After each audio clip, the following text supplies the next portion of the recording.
Hi everyone, welcome to another video. Today I want to share with you how I made this card using a stamp set that was $6 or under. Now, when I first started stamping, I can remember looking at all of these cards across social media, and then I would be like, oh, I really want to try and make something like that, but I would look at the supply list and it would be long and it would be expensive, and I got really discouraged. So when I was first starting stamping, I bought a lot of these smaller. They're still high quality stamp sets, but the price point is a lot lower. But I would get discouraged thinking I needed all these products to make a card. I'm going to share with you how to make this card with the stamp and die set. They're from Paper Tray Inc. I believe the die set makes it about $8 altogether, but with very simple products that can be switched out with a lot of stuff you probably already have on hand. So I'm starting off today with this card base. It's just a plain white cardstock card base that is A2 top folding. I have a video on making card bases. I will leave that link in the top right hand corner. Now I'm going to add a few drops of this fireworks spray on top of this. Now, if you don't have a spray like this, don't worry. You can do this sort of technique with any number of things. You can take a watercolor marker, scribble it on an acrylic block, and add a little water to it and sprinkle some on top.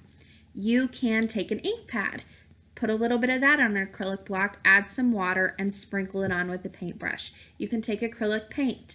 You can do a lot of different things to add this sort of effect to the background of your card. Now I'm using that fireworks spray that is rich cocoa. It has a little bit of metallic shine to it. If you want to do that but you don't have the fireworks spray, add a little bit of perfect pearl powder, or you can just leave it a flat brown color. That's beautiful as well. Now, like I said before, I am using the die set that goes with the stamp set. I wanted to add a little bit of dimension to this card.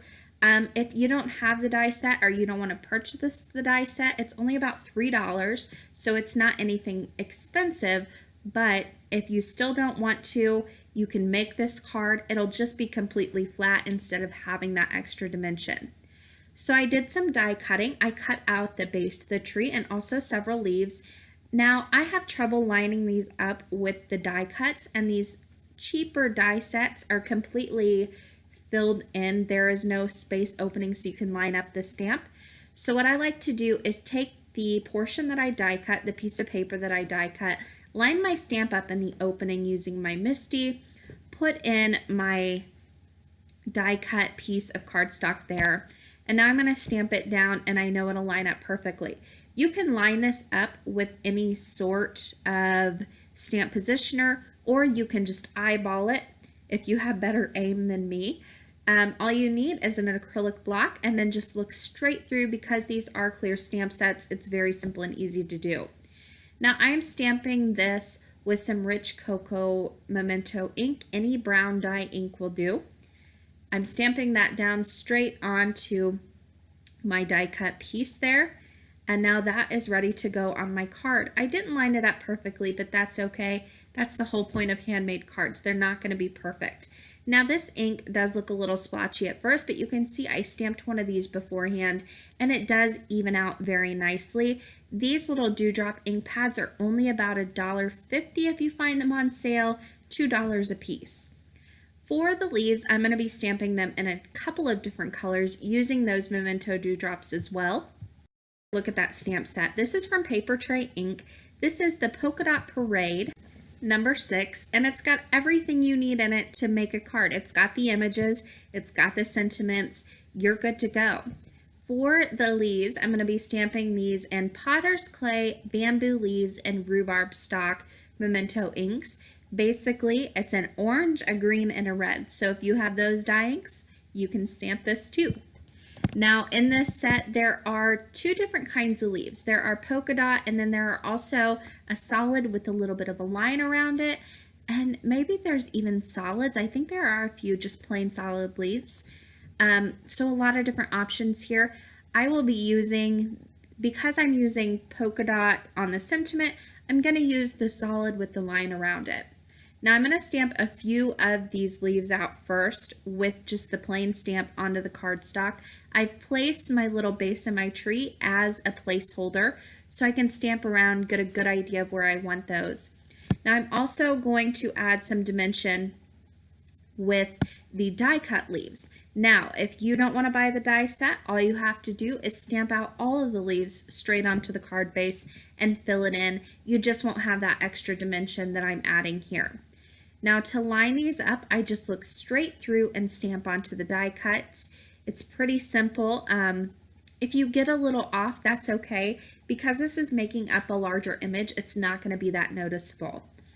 Now, I stamped the little ones first, and these are the same leaves that match the solid with the line that I've already stamped straight onto the card base.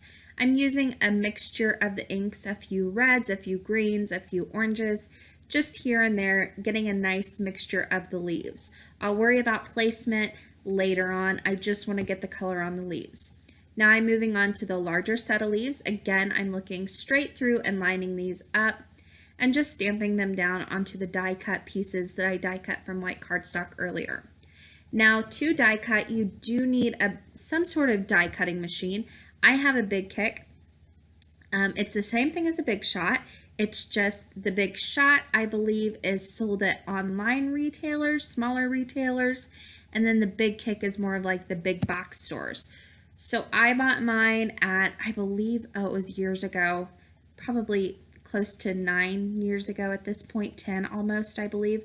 But I bought it at Hobby Lobby. I used a coupon on it, so I got a pretty good deal on it. Now I went ahead and placed all of those little leaves on there as placeholders, kind of planning them out. Now I'm going in with this very teeny tiny leaf. This is one of the solid ones, and I'm filling in wherever I think it needs a little bit extra color. Now going back to the die cutting machine, there are cheaper ones. You can even get a very small one now that will just fit right on your desk. Just shop around and get the best deal you can and the right machine that works for you. There are also ones where you just push a button and it runs it through yourself. So if you do have arthritis or some kind of, where your hands just don't want to cooperate sometimes, there are machines out there that will work for you as well. So once I got everything placed, I knew exactly where I wanted everything to go. I'm going to start lifting out pieces and placing them directly back down where they go. This way, I don't have to figure anything out as I go along. I already have it planned out. I know where I want it to go. I know what I want it to look like. I just need to lift it out, put some adhesive on it, and place it right back down. This is a great way to do things, and then you have that ability to move them around. You don't have any, like if you put a liquid adhesive, you still have a little bit of playtime, but you don't want to get glue all over your project. So just placing them down beforehand and then lifting them out and placing them back down once you're sure is a great way to go about doing these large die cut pieces. Now for the leaves that I die cut, I do want to add a little dimension onto them. So I've got I use Fun Foam and double-sided adhesive. You can use foam tape, you can use pop dots, whatever you have on hand, just to give them a little bit of dimension. So I'm cutting very small pieces, placing it on the back of the leaves, and then I'll place it right back down where I got it from. Now I am using my Quick Picks tool. It's from We Are Memory Keepers, and I've had this for a while now. I use it to place sequins, I use it to pop out dies, a lot of different things. It's a great tool to have on hand, but if you don't have it, just use your fingers. They work just fine. Now I went ahead and continued to place these on until the entire tree was filled up with leaves. I've just got this last little one that I'll place down. I had it left over and I didn't want to just leave it sitting on my desk, so I found a place to put him, and then that portion of the card is completely finished. All I need to do now is add my sentiment right underneath that. Here's a closer look at that dimension you get. So you've got a few leaves stamped straight onto the background, you've got a few popped up. It's a really cool effect in real life. Now like I said before, I'm going to be using that Thanks sentiment that is included in the stamp set. This does have a polka dot pattern on it, so it's adorable, and it gives a nice little addition to this very simple card. It is also going to help tie in those splatters on the background. It just sort of all works together. So I went ahead and placed that thanks word right along the bottom there, kind of centered it up where it was the same distance from the bottom as the tree was from the top. And I'll be stamping this with that same rich cocoa brown dye ink that I stamped before on the tree base. So I'll ink this up and then I'll stamp this down. I am using my Misty to stamp. However, if you don't have a Misty or a stamp positioner, just use your acrylic block and stamp it right down. I am going to double stamp this just because I want it a little bit darker. So I'll ink that right back up and stamp it down a second time. That is one of the beauties of the Misty, is that you do get that extra stamping ability. Now, if you don't have room for a big one like this, or you don't like the price point of the bigger one, you can get the mini, which does have a smaller footprint and also a smaller price tag.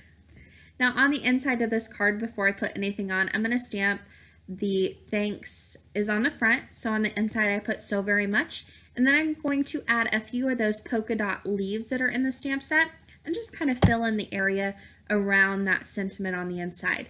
I'm using the same inks that I used before. So the potter's clay, the bamboo leaves, and the rhubarb stock, the red, the green, and the orange. And I will just fill this in very, very quickly. Now, admittedly, I went a little overboard. You could probably do with like 2 or 3. I did a lot more than that, and I'm not sure I really like the way it looks. Sometimes less is more. In this case, I think it was, but I just kind of went to town here. So I stamped a few more of these, and then once that was done, it was time to start putting this card together, which was really easy to do. To put this together, I'm going to be using a little bit of dimensional adhesive. I'm using Fun Foam and double-sided adhesive. You can use pop dots, you can use foam tape, whatever you have on hand, or if you want to make this nice and flat, you can just use liquid adhesive or your paper adhesive and make everything nice and flat, not add that extra dimension. So I put the cardstock piece that I've been working on with all the die cuts, I matted that with a piece of Kraft cardstock. And to do that, I just made my rectangle about 1/4 of an inch larger on both sides. That's going to end up being 1/8 of an inch of a mat around all 4 sides, which is kind of what I like. You can go a little bit bigger, you can go smaller if you want to, whatever looks right to you. Now on the back of that Kraft piece, I'm also going to add more dimensional adhesive, and then I'll place this entire piece right in the center of that card base that I splattered the ink on earlier. Now that's going to give it a nice little effect in the background to this overly simple card. And once that was placed down, this card was done. It is very simple. It only used the one stamp set, very few products. So I hope you look at this and find it a little bit more manageable in the supply list. As always, I'm going to leave you with this close-up of the card as well as a few pictures at the end if you want to stick around. I also want to say that with this series, I will be using the cheaper stamp sets, but again, these are very high quality stamp sets, so you're not sacrificing the quality of the stamp for the price. These are just smaller sets at a cheaper price point for beginners or for some of you that just like to buy these smaller sets like I do. That does it for me today. Thank you guys so much for watching, and happy crafting.